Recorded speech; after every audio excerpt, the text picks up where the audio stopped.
वह आदमी खेल के बड़े खलनायक दानव स्वामी के रूप में आया था, जिसके अधीन 4 शक्तिशाली दानव थे, पर वह एक छोटे से पहाड़ी डाकू का भी सामना नहीं कर पाया, क्योंकि वह 20 साल पहले आया था जब दानव स्वामी चूशियू ने अभी तक दानव मार्ग नहीं अपनाया था। उस समय वह चू परिवार का एक बेकार युवा स्वामी मात्र था।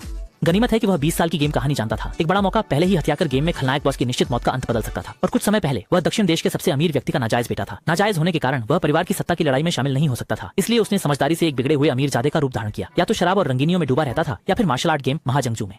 फिर भी जब उसने नए दा जियांगहू वर्चुअल गेम हेलमेट को आजमाया तो उसके साथ बुरा हुआ। जैसे ही उसने इसे पहना, उसे हेलमेट से अपने भाई की आवाज सुनाई दी, प्यारे भाई, तुम्हारा अस्तित्व अंततः एक खतरा ही है, आशा है तुम दूसरे लोक में मजे करोगे। बात खत्म होते ही हेलमेट वहीं फट गया। जब आदमी ने दोबारा आंखें खोली तो उसने खुद को एक बग्घी में पाया। हमने चारों ओर और अपने कपड़ों को देखकर उसे एहसास हुआ कि वह किसी और दुनिया में आ गया है। हमने भाई की आखिरी सुनी आवाज याद करके वो गुस्से से भर गया कि वह अब कुछ नहीं छीन रहा था, फिर भी उसे नुकसान पहुंचाया जा रहा था। ठीक उसी समय असंख्य यादें उसके दिमाग में उमड़ पड़ी, जिससे उसने तुरंत एक दर्दनाक कराह भरी। उसे इस शरीर की सारी यादें मिली। इस जन्म में उसका नाम चूशियू था, चू परिवार का नाजायज बेटा, चू परिवार का दूसरा बेटा, जिसकी मां साधारण दासी थी और प्रसव में मर गई, इसलिए उसे परिवार में महत्व नहीं मिला। उसका पूर्व व्यक्तित्व कमजोर और जल्दबाज था। उसने मुखिया पद के लिए बड़े भाई चू काई का पक्ष लिया, जिससे तीसरे दावेदार बेटे को गुस्सा आ गया। उसने उसे फंसाकर चू परिवार के नानशान खनन क्षेत्र में प्रबंधक बना दिया।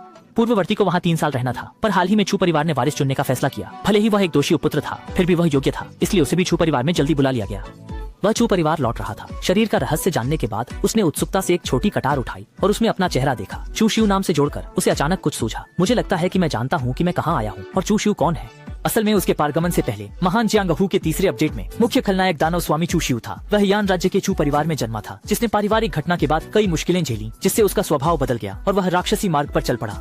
कहानी के अंत में दानव स्वामी चूशियू ने 1000 साल पहले के कुनलुन दानव संप्रदाय को फिर से स्थापित किया। अपने 4 महान दानव प्रभुओं के साथ जियांगहू पर हावी हो गए। उनकी दानवी शक्ति आसमान छू रही थी। ये सच्चाई जानने के बाद चूशियू को नहीं पता था कि उसे रोना चाहिए या हंसना चाहिए। उसका भविष्य जियांगहू में एक प्रसिद्ध व्यक्ति बनना तय था, लेकिन क्या अंतिम परिणाम का अनुमान लगाने की आवश्यकता है? किसी भी खेल का अंतिम खलनायक हारने के लिए ही होता है ना? चूशियू ने जमीन से छोटी छुरी उठाई, ब्लेड को थपथपाया, उसकी आंखों में एक काली छाया दिखी। क्या हारना तय है? पिछले जन्म में मैंने कुछ नहीं मांगा, फिर भी मेरी दर्दनाक मौत हुई। जब भगवान ने मुझे एक और मौका दिया है तो इस जन्म में मैं खुद लड़ूंगा, खुद छीनूंगा। मैं मारूं, इससे बेहतर है कि कोई मुझे मारे। तभी गाड़ी का दरवाजा खुला और एक खूबसूरत आकर्षक दासी अंदर आई। उसने मुझे हैरानी से देखा। युवा मालिक, क्या हुआ? ये दासी, जिसका नाम युएर था, तीसरे बेटे चूशेंग की मां ने भेजी थी।